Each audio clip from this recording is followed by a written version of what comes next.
Hey everyone, welcome to the show. I have more good news to share today. I will never get sick of winning. Really, I won't. So first, I'm still on stock watch. I woke up this morning to awesome news of another decline in DJT stock. So the stock opened at only $16.29, and then it dropped down to a low of $16.46, or excuse me, $15.46. And it remained in the high $15 to low $16 range throughout the day. And as I always remind everyone, the one-year high was almost $80. So Trump's cult members have lost big time. Bigly, you might say. Anyway, next is more good news. A Republican pollster says it's over for Donald Trump. And the new debate poll that just came out shows Harris taking a decisive lead. I also have news about two of Trump's delusional MAGA men, so stay tuned for that. But here's the deal on all the things I just went through, listed out, a few other juicy nuggets. So veteran GOP pollster Frank Luntz, he is hyper conservative, by the way. He announced on the Piers Morgan show that Trump is done. He's basing this on his debate performance. And you might recall, this is the same guy. He's been doing focus groups over the past month and a half since Biden dropped out. And he warned that Trump is at risk of losing because of the enthusiasm around Harris and because of Trump's issues with female voters. And here is what he had to say last night. This is when Morgan asked him if Harris won.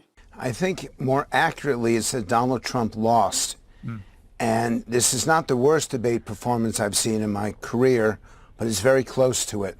It was a pretty negative performance, pretty pessimistic, cynical, contemptuous. And I think that this will cost him. Yes, I'm trying to decide if I want to go on record, and the answer is yes. I think that he loses because of this debate performance. Wow. So there you go. Frank Luntz calling it for Harris. And now we have a post-debate poll that basically proves him right. A Reuters Ipsos poll conducted after the debate, this is the only one so far that I know of, it shows Harris with a 5-point lead, 47 to 42%. That is an increase of 1% since this same poll was done at the end of August. And by the way, this is a national poll with a 3-point margin of error. So obviously really good news for Harris outside of the margin of error. And here's another reason why Trump should be very concerned. The Washington Post surveyed voters following the debate. 17% of Trump voters said that the debate made them, quote, reconsider their support for the apricot Antichrist.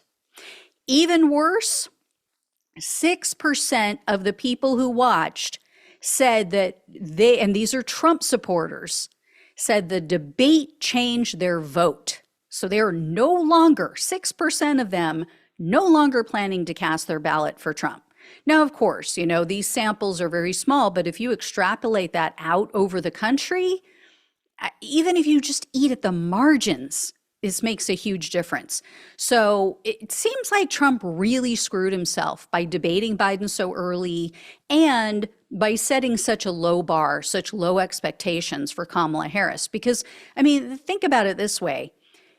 There were a ton of people. There were like 60, I think it's now 67 million people who tuned in to watch that debate on just TV. Think of how many more million watched it online, how many watched on YouTube and other platforms, right? So this was one of the most watched debates. It wouldn't have been except for that complete Biden debacle. If Biden hadn't completely just destroyed his candidacy in June, that we wouldn't have had that many people interested in this debate. And then you add to that the fact that Trump and his allies built Harris up to be this just bumbling idiot and how he was just going to destroy her. And of course, most of the people, from what I'm hearing from, you know, them looking at the stats, most of the people who watched this debate were Trump supporters. They were Republicans. So I shouldn't say just Trump supporters, but they're right wingers. They're Republicans. So this was not good. The last thing he wanted was a bunch of eyeballs on this. And he knows this was bad. You know how we know he knows? Because he just posted this that you see here on your screen on his failing social media site today. So for those on the podcast, it says in part, quote, "When a prize fighter loses a fight, the first words out of his mouth are, 'I want a rematch.' Polls clearly show that I won the debate against Comrade Kamala Harris, the Democrats' radical left candidate, on Tuesday night. And she immediately called for a second debate." Okay, keep in mind, he's going off of like Twitter polls, like Twitter polls conducted by his complete cult followers. And then he goes on about immigration. He's talking about inflation. And then Trump claimed that Harris was a no-show at the Fox debate. I have no idea what he's talking about there. Then he goes on to lie and say, or lie more, and say that she refused to do an NBC or CBS debate. Totally untrue. And in all caps, he writes, quote, "There will be no third debate, exclamation point." Oh, someone's scared. Somebody doesn't want to have his ass handed to him again by a little 5'4" woman. Donnie, show me on the doll. Show me on the doll where Kamala hurt you, little Donnie. So sad, so sad. Trump old thin skin can't handle the fact that he got whooped. So he's like, "That's it. You're a poo-poo caca head. I'm not going to play with you anymore. I'm going home." Wah, he's the little piggies. Wee, all the way home. Little piggy runs to Mar-a-Lago. You know, he did mention run, spot, run in the debate. I'm thinking he's spot. He's running, spot, run. Anyway, like I said yesterday, this was their Jerry Maguire debate. That's what I'm calling it. She had him at hello. And again, you know, this is the problem. When you concoct a false narrative about your opponent, this is what happens. I mean, there's such a low bar for them. I mean, she did a good job. Don't get me wrong. But he made it out like she was just going to completely blow it. And everybody on his side said, oh, he's going to eat her lunch. Totally the opposite. And you even had, check this out, psycho Alex Jones predicting that not only was Harris going to implode during this debate, but he said she'd be on drugs. Check this out. You're going to get a laugh. This is what he said. I think it was either the day before the debate or that morning of the debate. She's going to fall flat on her face without a teleprompter. Remember her on CNN a week and a half ago? She was like squatting down. The people were like way above her. And she's like hiding. Let Tim answer that question. I can't really talk. And it's because she's got serious performance anxiety. You can see that. So she's going to be on drugs. She's going to be bombed out of her gourd. Yeah. So how'd that work out for you, Alex? And there's a lot of cope going on right now in MAGA world. I've been seeing a lot of excuses and griping and, just grumbling. But I think that this one deluded individual wins the prize for the most insane in the membrane excuse for Trump's loss.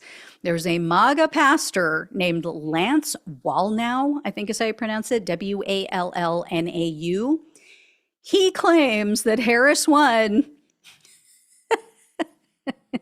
because she used witchcraft. Wallnau posted on Twitter, quote, "When I say witchcraft, I am talking about what happened tonight. Occult, empowered deception, manipulation, and domination." And then he also accused the moderators of being in on this. Wallnow wrote, quote, "That's what ABC pulled off as moderators, and Kamala's script handlers set up the kill box. One-sided questions and fact-checking sealed the box. Witchcraft." And then I guess he thought he needed to expound upon this hypothesis. So he later explained in another post, quote, "She knew she could speak 20 lies about Trump and not be contradicted. That was the arrangement. And that's why I call it witchcraft, because it has the effect of planting and reinforcing thoughts in the mind of the listener that defiles perspective. This makes it easier to manipulate people." Or, hear me out on this wall now, or Harris told the truth, Trump is the one who lied, and you're clinically insane. How about that? Cash me outside. Anyway, Wallnow isn't the only one who's trying to cope with what's all going down. Fox News hosts and MAGA influencers are now saying, oh, Taylor Swift's endorsement, it doesn't matter. It's no big deal. But according to NPR, more than 300,000 people clicked on the Voteorg link that Swift shared just within hours of her endorsement. So who knows how many clicks we have by now. Now, there's no word as to how many of those clicks resulted in registration, but the last time she posted this link, this was back in 2018, 65,000 people registered just within the first 24 hours. So we'll see. I'll let you know when I figure out more on that.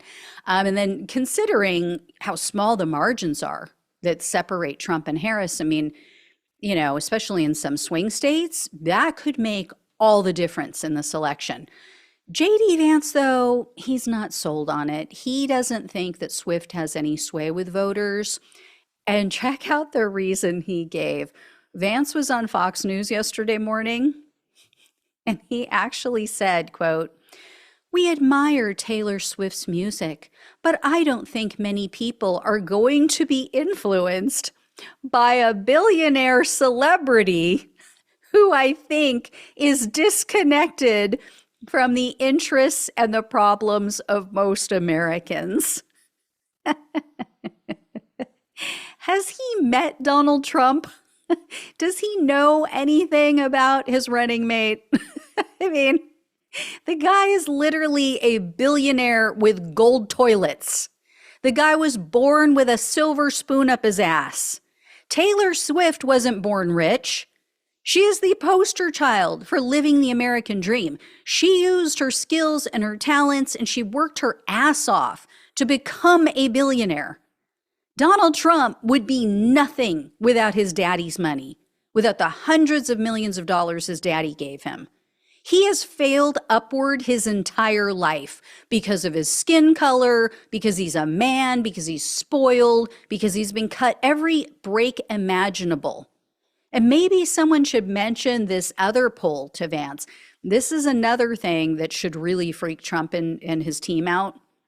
Back in May, there was a poll conducted by Redfield and Wilton Strategies, and they found that 16% of Trump supporters said that they would be more likely to vote for a Democrat if Taylor Swift endorsed them. Ooh, damn those cat ladies, those childless cat ladies. I love it. Anyway, yeah, I'm having fun. It's a lot of fun. Good times. All right. I will let you all know when I hear more. Hopefully more good news. Hopefully we're down to $14 a share by tomorrow. Let's make it happen. Short sale. Or sell short. I don't know. In real estate, it's a short sale. I don't know, in the stocks. All right. Anyway, thank you all so much for watching and listening. Please like, share, and subscribe. Please donate if you can. Love you guys. Take care. Talk with you soon.